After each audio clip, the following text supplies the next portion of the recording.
হয় নমস্কাৰ মোৰ ৰতনেও মই ধলপুৰৰ জুবিন চৰ্চাৰ আজি পৰা 4 বছৰ আগতে আহিছিলোঁ তেতিয়া ডিষ্ট্ৰিক্ট লাইব্ৰেৰীত হৈছে লক্ষীৰামপুৰৰ সদন হয় লক্ষীৰামপুৰৰ তাতে হৈছিলে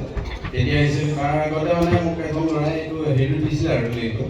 কেনেকৈ আহিব লাগে কৰিব লাগে তাৰপিছত আহিলোঁ আহি অৱশ্যে ছাকচেছ হৈছোঁ তেতিয়া আমাৰ একচুৱেলি আমাৰ আমি গাঁৱলীয়া পৰিৱেশৰ মানুহ এনেকৈ মানে ভালকৈ চৰ্চা আমাৰ তাত নহয় কিন্তু ইয়াত আহি মোৰ ল'ৰাটো মানুহ যথেষ্ট আগবাঢ়িছে আৰু মানে কি ইয়াৰ ক্লাছ পইণ্ট এটা মই ফটককৈ পাই গ'লোঁ DY তেতিয়া কি আছিলে গানে কি অনুষ্ঠানটো হৈ আছিলে তাক নিমন্ত্ৰণ কৰিছিলে আমাৰ ওচৰৰ ৰিপৰ্টাৰে কৈছিলে তাত লৈ আপোনাক গৈ চাচোন কি হয় কিন্তু বেয়া নহ'ল আৰু তাক ইয়াৰে 2টা গান গালে এটা গাইছিলে হৃদয়ৰ কাৰেঙলৈ নেকি তৰালি হয় শিকোৱা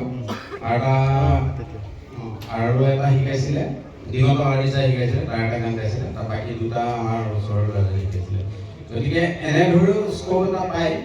বিশেষকৈ আমি গাঁৱলীয়া মানে আমি বিচাৰি থাকোঁ স্ক'পবিলাক এনেকুৱা জেগাত অকণমান আমাৰ দূৰ যদিও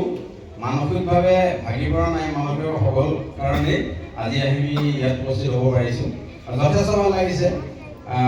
মাজতে 2বাৰমান আহিব নোৱাৰিলেও মানে কোনো কানেকশ্যন একো নাপালোঁ আৰু ছাৰৰ মোবাইল সেই সময়ত মই চাইছিলোঁ কিন্তু মই ট্ৰাই কৰিলোঁ আৰু কিন্তু মই নাপালোঁ আৰু দেখি নহওক অনুষ্ঠানটো ভাল লাগিছে সঁচাকৈ ইমান কম পইচাত খুৱাই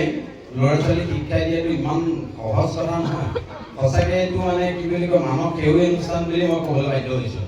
মানৱ সেউজী অনুষ্ঠান একচুৱেলি ভাল লাগিছে ল'ৰা ছোৱালী আপুনি আপোনাৰ যিটো টেলেণ্ট আছে সেই টেলেণ্টটো কাৰোবাক যে দি গৈছে কাৰোবাক যে দিবলৈ ওলাইছে এইটো বহুত ভাল কথা মানে কিছুমান মানে এনেকুৱা মানুহ থাকে ন নিজে জানে সি নিজৰ বাচ্চাটোকে শিকায় বা তাৰ পৰিয়ালক শিকাই থৈ যায় বেলেগক কাকো নিদিয়ে কিন্তু এইটো বহুত ইমান ডাঙৰ এটা কাম কৰিছে মই সঁচাকৈ ভাল পাইছোঁ বহুত ভাল পাইছোঁ আৰু এইখন সময়ত আমাৰ তাতে মই এটা কথা মনত আছে অনুপম শইকীয়া আহিছিলে অনুপম শইকীয়া এটা কথা কৈছিলে যদি ল'ৰা ছোৱালী কিবা শিক্ষা মানে সংগীতৰ শিক্ষা দিবলৈ হয় তেতিয়াহ'লে মৃণাল কান্তিৰ বাহিৰে কোনো নহয় সেইটোৱে কৈছিলে কিন্তু সেই কথাটো মোৰ মনত আছে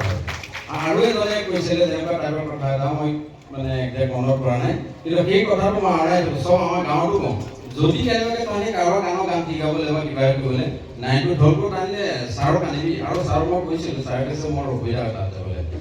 যদি আনো মৃণাল কান্তি ছাৰ কাম মই হেল্প কৰি দিম মই লগত থাকিম